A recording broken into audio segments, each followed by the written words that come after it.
ইমাম ছাড়া জুম্মার নামাজে কতজন লোক তাকাবো? আচ্ছা আচ্ছা, উনি বলছেন যে জুমার দিন আসলে কতজন মুসল্লি হওয়া দরকার ইমাম ছাড়া? জুমার নামাজ যখন রাসূলুল্লাহ প্রথম যখন জুমা হয় মদিনাতে, কিন্তু রাসূলুল্লাহ কোবা মসজিদে মানে যেখানে থেকে বেশ কয়েকদিন থেকে ওখানে মসজিদ তৈরি করার পরে শুক্রবারের দিন উনি কোবা থেকে রাসূলুল্লাহ যেখানে মসজিদে নববী এই দিকে আসতেছিলেন। আচ্ছা, তো আসতে লাগলে পথিমধ্যে সবাই যত যে সব গোত্রগুলো ছিল তারা সবাই রাসূলুল্লাহের উট ধরে বলে এখানে নামেন, এখানে আমাদের সাথে থেকে যান, আর আগায় না।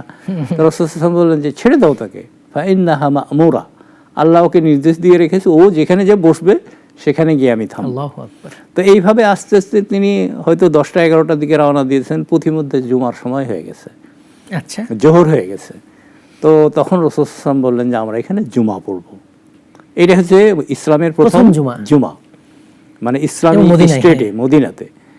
তখন তিনি এখানে নামলেন এবং সেখানে যত লোক ছিল সেটা গণনায় পাওয়া যায় 40 জন ছিল। 40 জন। এজন্য ফিকহ শাস্ত্রে অর্থাৎ ইসলামী আইনের ভাষায় বলেন যে জুমার নামাজ পড়তে গেলে কমপক্ষে 40 জন না হলে জুমার জামাত হবে না।